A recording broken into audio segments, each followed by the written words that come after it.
China's new ethnic unity law has come into effect. Rights groups and activists overseas say it will further shrink the rights of minorities. Will the law help forge a shared national identity, as Beijing says, or is it a step towards forced assimilation? This is Inside Story.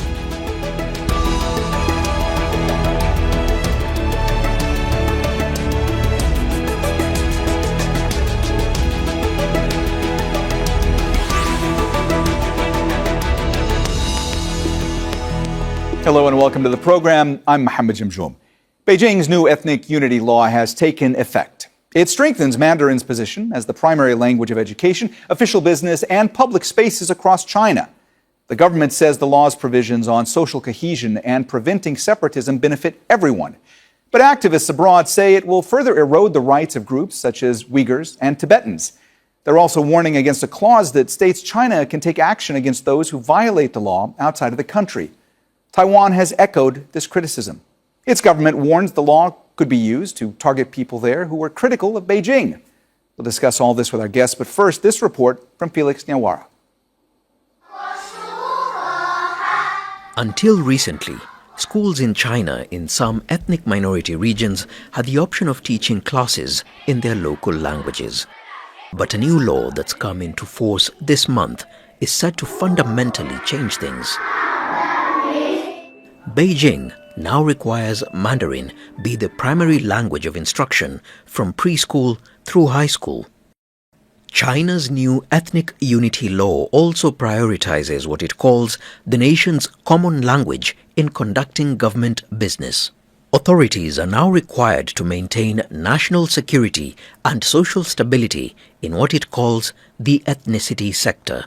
Beijing also says groups or individuals outside its borders can be held legally accountable for trying to undermine what it calls China's ethnic unity or stoking division. Tibetans in exile say the new law amounts to forced assimilation. They fear their identity is at risk of erasure. This so-called law is not a legitimate law. It is a law of genocide. We demand that this law be repealed immediately because it is being used to destroy everything that belongs to us Tibetans. Whether it is the people living in Tibet, the environment, culture, or script, there is an ongoing effort to wipe them out. Therefore, this law must be revoked. Taiwan's government says the law's scope is global and almost boundless, warning it could give Beijing another legal basis to target people it views as separatists. China says there's no need for concern for those visiting from Taiwan, but warned against any talk of independence from the island. Officials dismissed foreign criticism as misrepresentation. Some countries have conservative ideological biases, and due to political manipulation turned a blind eye to China's economic and social development and achievements in human rights governance, make sweeping generalizations, maliciously defame China's national policies, fabricate and spread false information, brutally interfere in China's internal affairs, and undermine China's national unity. China recognizes 55 ethnic minority communities. Tibet and Xinjiang provinces are home to the largest of them, numbering nearly 18 million people. These are regions that have in the past drawn international scrutiny over accusations of abuses against Uyghur and Tibetan communities. Felix Nyawara, Al Jazeera for Inside Story. All right, let's go ahead and bring in our guests. From Beijing, we have Einar Tangen, Senior Fellow at the Center for International Governance Innovation. From Zurich, Zumratai Arkin, Vice President of the World Uyghur Congress. And from Columbus, Ohio, William Yang, a Senior Analyst for Northeast Asia at the International Crisis Group. Thanks so much for joining us here today on Inside Story. We appreciate it very much. Einar, let me start with you today. Critics of this new law have raised concerns that it will erode the rights of ethnic minorities. China, of course, denies that. But let's just jump into the language component that we're talking about when it comes to all this. Until recently, schools in some ethnic minority regions had the option of teaching classes in their local languages. Under Article 15 of this new law, Beijing will require the use of Mandarin as the primary language of instruction in education from preschool through high school. Rights groups say that this is a form of forced assimilation. What's your response? Well, I mean, if you go back to the founding of China in 1949, quite frankly, there were so many different languages. In fact, villages that were 5 miles apart would not speak the same language. They had to use a trade language in between them. China created simplified Chinese. From their perspective, it was absolutely necessary to have a single form of communication. Otherwise, you wouldn't have people, they wouldn't be able to travel, they'd be stuck in their villages and things like this. They wouldn't be able to find new jobs. Education would be a problem. So they applied this across the nation. And you're talking, a Harvard professor back in the 20s quantified that there were over 5,000 different dialects that were completely distinct and not understandable by other dialects, and that was only on the eastern side of China. So China thought it was very necessary, but they did not apply this to the minority sections. They instead used the kind of Soviet system which exempted them. This caused some problems, and today China believes that they need to have a unified country, especially in view of the state-sponsored attacks against it, specifically by the United States. Einar, let me just follow up with you about a point you're making. Does the Chinese constitution not state that each ethnicity has the right to use and develop their own language? How does that square with what's laid out in this new law? Is that not in some ways a contradiction? Well, from their perspective, no, because what they're saying is that they will still allow and schools will still teach the local languages as they do throughout China. If you go to Shanghai, there are people there who speak Shanghainese. If you go to Qingdao, the language is quite different from Qinghai, from other places. So the local languages and cultures continue to survive, but they're saying that on a national basis, they believe that there has to be one overriding language. Otherwise, you have a situation where people who do not speak standard Putonghua, Chinese, standard Chinese, would find it very difficult to move out of their locality. They would be denied jobs. They would be denied access to education. So, they're making what they believe is a correction in something that they did wrong. That they should have, at the very beginning, insisted that all people, all Chinese people, and the 55 minorities are considered Chinese people, to be unified under one language, but not excluding their local languages. Zumurtai, let me get your take on this. I've read comments from you in which you said that with this law, Beijing wants to disrupt Uyghur identity and to disconnect generations. You've talked about your worries that this could lead to erasure. What are your concerns about the impact that this new law will have on not just the Uyghurs, but also other minority communities? Yes, thank you for having me. This new law is quite concerning, and obviously it doesn't really changes anything on the ground because we've seen how China has been assimilating and pushing for Sinicization since 2014 when they've started their strike hard campaign in East Turkestan.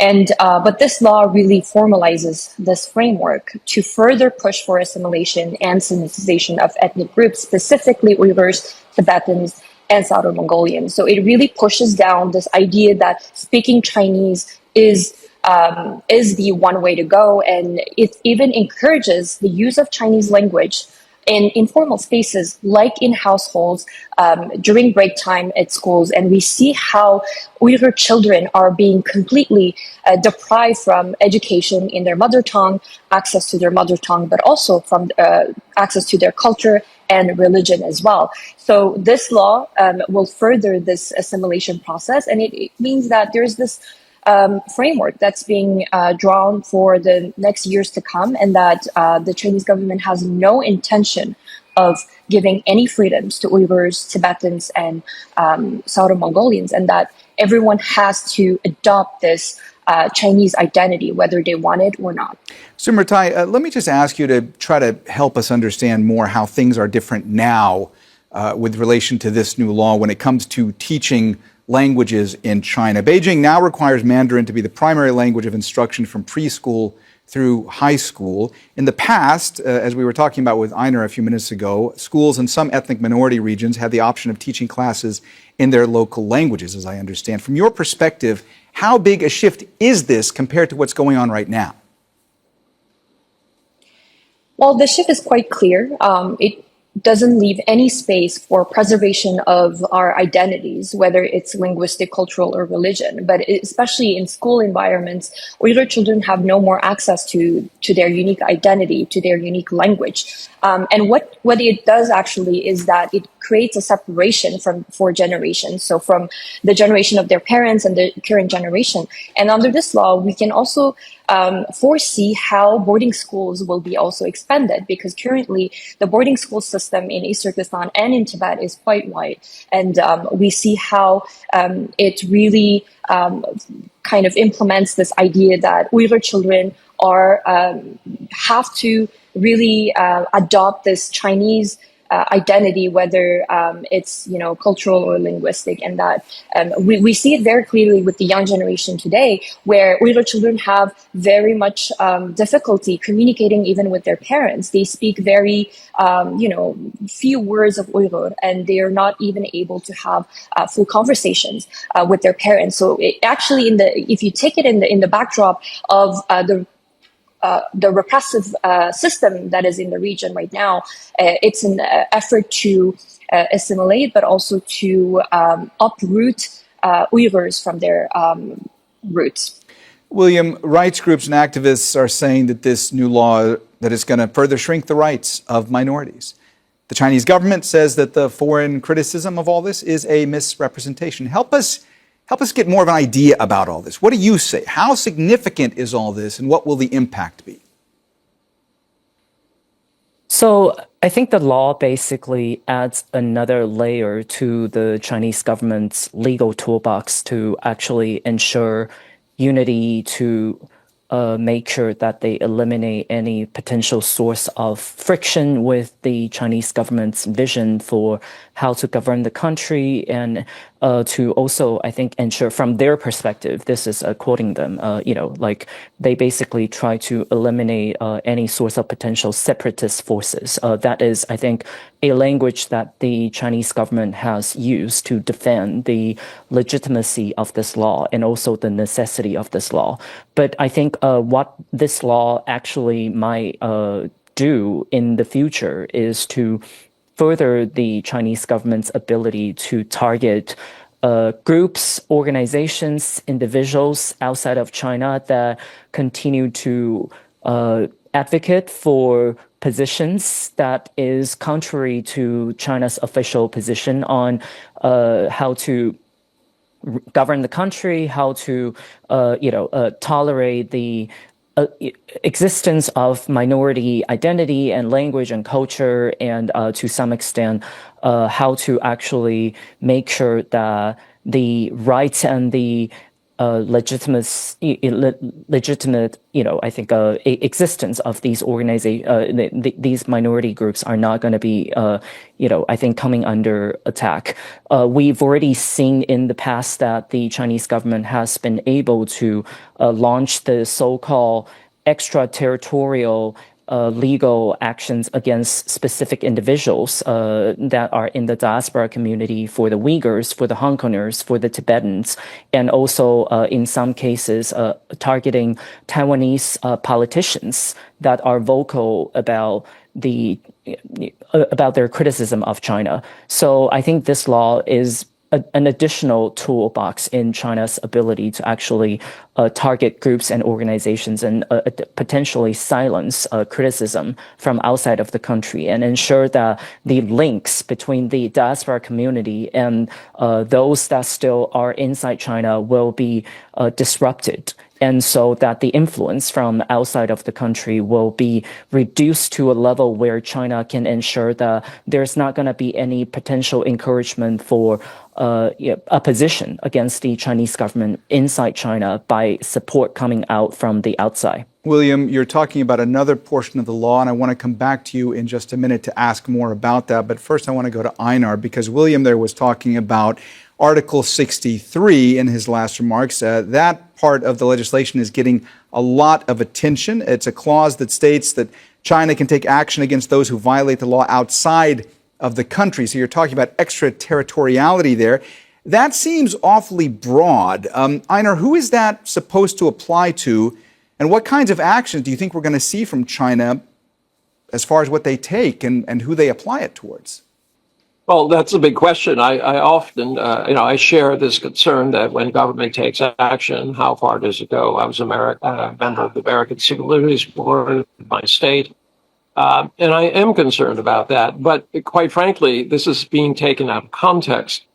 And I think you have to remember that, organizations, and this is in all due respect, the Uyghur Congress is supported by the U.S. government through the National Endowment for Democracy. They give millions of dollars a year to this. Now, the United States, the NED is run by the Congress, and its agenda is set mostly by the CIA. So this is an organization that is following this idea that it wants to contain China. And, China is concerned about that. And they're reacting to it as they do not want Chinese people outside to be used as tools to destabilize their accomplishments within China. This is not only true within China itself, but they've also, put that into the Shanghai Cooperation Organization, of which there are many members. And it's the idea that you are anti-separatist, anti-terrorist, any kind of situation which is trying to destabilize existing governments. Why? The United States has a pretty good record, and especially through the National Endowment for Democracy, for destabilizing countries. They were at the center of these situations in the Middle East, where they said that they were bringing progress and democracy, and all they brought was, in fact, chaos and death. The Arab Spring did not work out. And this is the concern. The National Endowment for Democracy says they're in 80 countries. So China is reacting to this, in essence saying that they're not going to stand by idly and allow people to be used against them, and that those who do that are going to be considered as against the government. And I do, share my colleagues' concern about exactly how this is going to play out. If it is against legitimate terrorist and separatist views, I think they have a right to do that. If it's against individuals who have they're just expressing their personal opinions. Einar, let me just give a chance for Zumratai to reply. Zumratai, Einar there was mentioning the World Uyghur Congress, the organization that you're the vice president of. I see you reacting to what he was saying. I want to give you the chance to respond. Thank you. The World Uyghur Congress is not only funded through NED, and I think even the work that is being funded by NED is not to, attack the Chinese government, with no reason. We have a solid ground for the arguments that we're making. There's been a genocide, active genocide since 2014. Over 3 million of Uyghurs and Turkic people have been arbitrarily detained. I myself have over 30 of my relatives who have disappeared into those camps for just being Uyghur. And it's quite ironic that the rest of our funding sources have not been mentioned. The Uyghur community in exile supports us as well. So why was that not mentioned? And actually, it's not very surprising, because this is the exact lines that the Chinese Communist Party adopts when trying to undermine the legitimacy and the credibility of international organizations. The work that we're doing is available online. We do not prone any violent action. We are a democratic, peaceful organization, and the work that we're doing is just to raise awareness about the situation of our people. And it's a human rights issue that the Chinese government is trying to deny, but there is a mounting evidence including by the United Nations. I remind all of the people who are watching as well that in 2022, the UN High Commissioner's Office came out with a report highlighting that these crimes amount to crimes against humanity. So while we're here talking about sources of funding, we're actually trying to do real work in trying to end the genocide and also release all the arbitrarily detained people who are, by the way, for the most part, intellectuals, writers that once were supported by the Chinese Communist Party itself. William, you were talking before. You brought in this Article 63. And I wanted to ask you, because you talked about the concern in Taiwan about what all this means. In your reading of this law thus far, is it clear at all what might happen, let's say, to someone in Taiwan who is openly critical of Beijing? I think the bottom line, obviously, is going to be that those individuals that hold publicly critical opinion about the Chinese Communist Party should be aware of the potential implications that might come with this new law, that they could become the potential targets of arrests, of detentions, especially if they are traveling through countries that have extradition treaties with China. But I think overall, this law's ambiguity, which is quite in fact, I think broad and, I think consistent with how China, in fact, tried to define some of these laws that they use to advance their interests and defend their interests, is that they try not to add a very specific definition to how they're likely going to use the law. And then the goal is to really inject a sense of concern and anxiety within the target community so that people will actually start to exercise some restraint and re-evaluation about their public rhetoric and also public actions and activities that they take part in. So, I think it's really hard to say as of now how this law is actually going to be used to target people outside of China, especially those that might actually be viewed as, in Beijing's words, separatists. That would actually include millions of Taiwanese people who actually support the current Taiwanese government, because of the fact that the current Taiwanese government, the ruling party, has been long branded as a separatist force that is trying to separate Taiwan from China.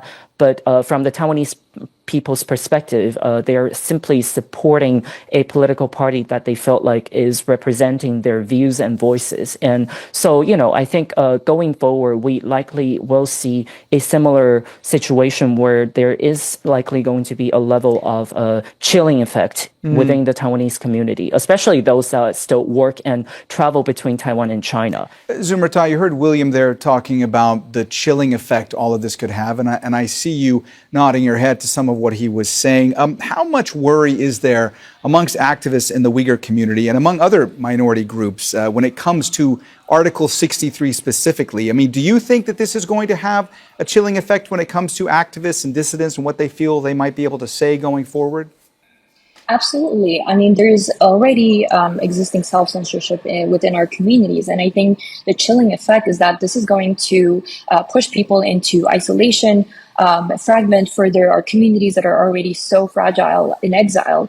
I think for those who are choosing to go back, this might pose a risk for them if they decide to visit, because what we know is that the Chinese government has now relaxed some of its borders and is inviting everyone to come back to visit family or to even just visit the region. However, we know that this is strictly monitored. People are being interrogated when they go back. So it doesn't provide them any sense of safety, even if they have foreign citizenship. So I think this will be concerning moving forward because we're living in a phase where transnational repression is escalating. Beijing is using a myriad of tactics to monitor, surveil activists, and not only activists, but beyond activists, they're also monitoring, keeping tabs on ordinary citizens, and trying to push them to not take part in even cultural initiatives, cultural activities in their host countries. Einar, what do you say to what you're hearing there from Zumratai and also from William? I mean, is this about sending a message that activists and dissidents and critics of China that they're essentially not going to be able to escape the long arm of the Chinese law? All right, let's be, I mean, what we have here is a geopolitical contest. The U.S. wants to maintain its hegemony. China is rising.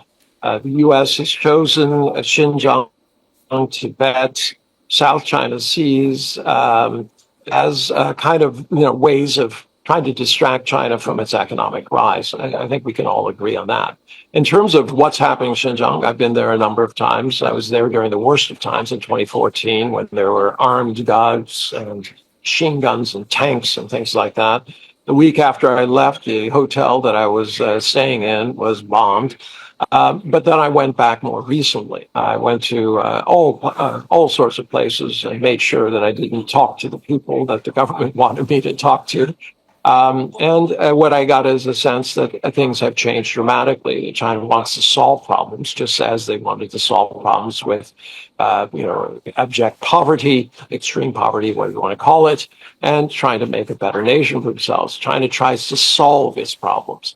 So all these, ideas, I understand that our young lady is expressing her opinions and maybe very heartfelt.